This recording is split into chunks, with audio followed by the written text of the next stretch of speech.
So today we're going to be talking about low top versus high top shoes for working out. And to help me explain some of the differences and pros and cons of different training styles and contexts where you'll want to use each of these shoes, I have Joe, aka the founder of Notorious Lift, here to help us out. All right, so let's start with some differences between high top shoes and low top shoes for training. Joe, what is the first major difference? Yeah. Obviously, you can tell by a high top shoe, there's the construction of the booty, where it definitely runs higher than a low top shoe, but also the construction of the internal and external where it covers all of your ankle and heel area. And then to piggyback off of that, a difference to expect with high top shoes and low top shoes for training is the proprioceptive element that you'll feel with your ankles when wearing a high top shoe. So when you have a high top shoe, this material is going to cover your malleolus, aka that bony structure of the ankle, and that material pressing into your skin can sometimes give you this idea of stability and extra support. So folks who like additional ankle support and stability will typically find that they find better use cases with the high top shoe, whereas in a low top shoe, this is gonna sit below that malleolus. It's gonna give you a little bit more play and a little bit more range of motion.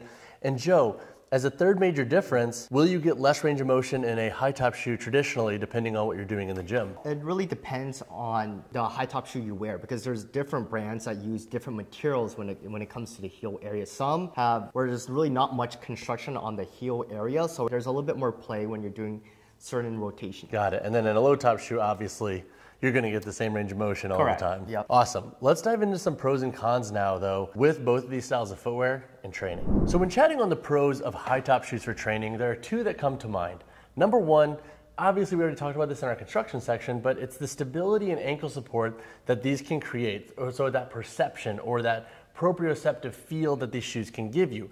If you like having additional feeling of being locked down when you're training, the materials used in high top shoes can typically give you that, especially if you do lace them up tighter and you really feel that hug on your ankles and your Achilles. Now, another pro of these shoes is just the aesthetics of them.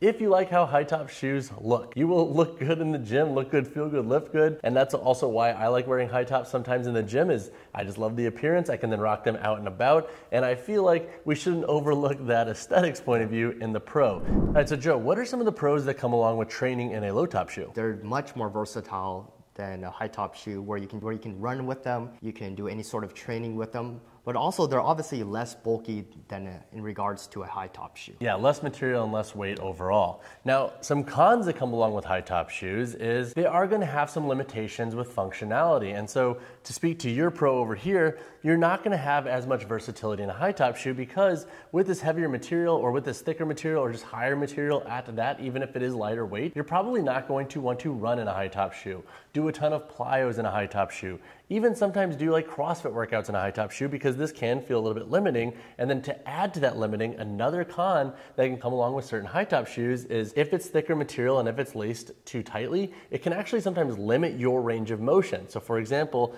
in my Noble high top shoes or my Vans Skate High, sometimes if I lace those too tight, I actually find that I limit some of my ankle dorsiflexion. Yes. Now, cons with a low top shoe, do we have any? It can come down to perception, right? People like that placebo effect where there is material that's really covering their ankle area. Got it. But outside of that, there really aren't many cons that come along with a low top shoe for training. Correct. That's why a lot of basketball players have really adopted low top shoes now, because they did all the testing. They found that high top shoes really don't have that much support compared to a low top shoe.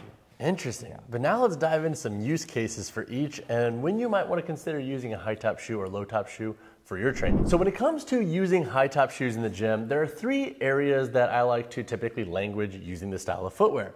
Number one is for recreational lifting, so just general strength work. If you're going into the gym and you're doing, let's say, conventional deadlifts, some RDL, some leg press, or anything that's not going to be so heavily dependent on needing as much range of motion out of your ankles as possible, if you like to lace this model tight, that's going to be a good use case. Upper body days, also great for high top shoes. Another use case is sometimes a high top shoe can be beneficial for cross training. So speaking to that proprioceptive feeling of support on the ankles. If you like having additional material to feel more stable, if you're doing lateral work, some forms of jumping, etc., this is where a high top shoe can come into play. So for example, the GoRuck Ballistic Trainer Mid and the Noble High Top Trainer, or the Noble Outwork High Top now because of the rebranding, those can be really good options for that. And then the third use case is daily wear and just general wear. High top shoes often look great, especially if you keep them a little bit looser. You can rock them casually. They look good when you're walking and for daily wear. But now let's talk about low low top shoes. Joe, when are you gonna wanna use a low top shoe in the gym? Yes, you can literally wear them for anything, right? Whether it be for running, any type of strength training, powerlifting, or just general bodybuilding workout. And then when it comes to the low top shoe, why specifically do you only make low top shoes here at Notorious Lifts? Yes, so the reason why we only create low tops is because we really want to give our consumers that feeling that you're not really wearing anything on your foot, though you get the security of wearing a shoe.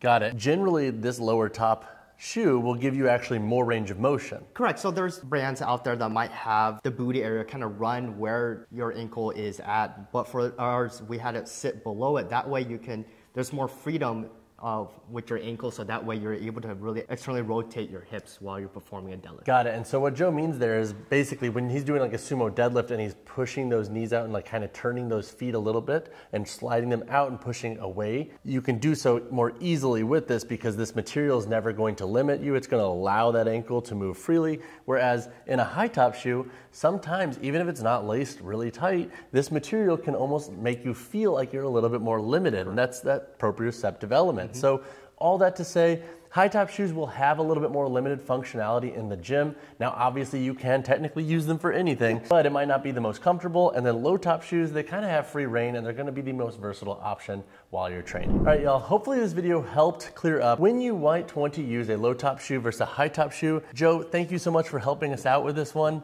It's been really cool hearing how the low top model has been conceptualized by Notorious Lift and why you use it. But all that said, dude, thank you so much for joining us. If you're new here or if you have additional questions on this video or the shoes featured, drop a comment down below and we can answer whatever you have. But as always, y'all, drop a like on the video, drop subscribe to the channel. See you guys in the next one.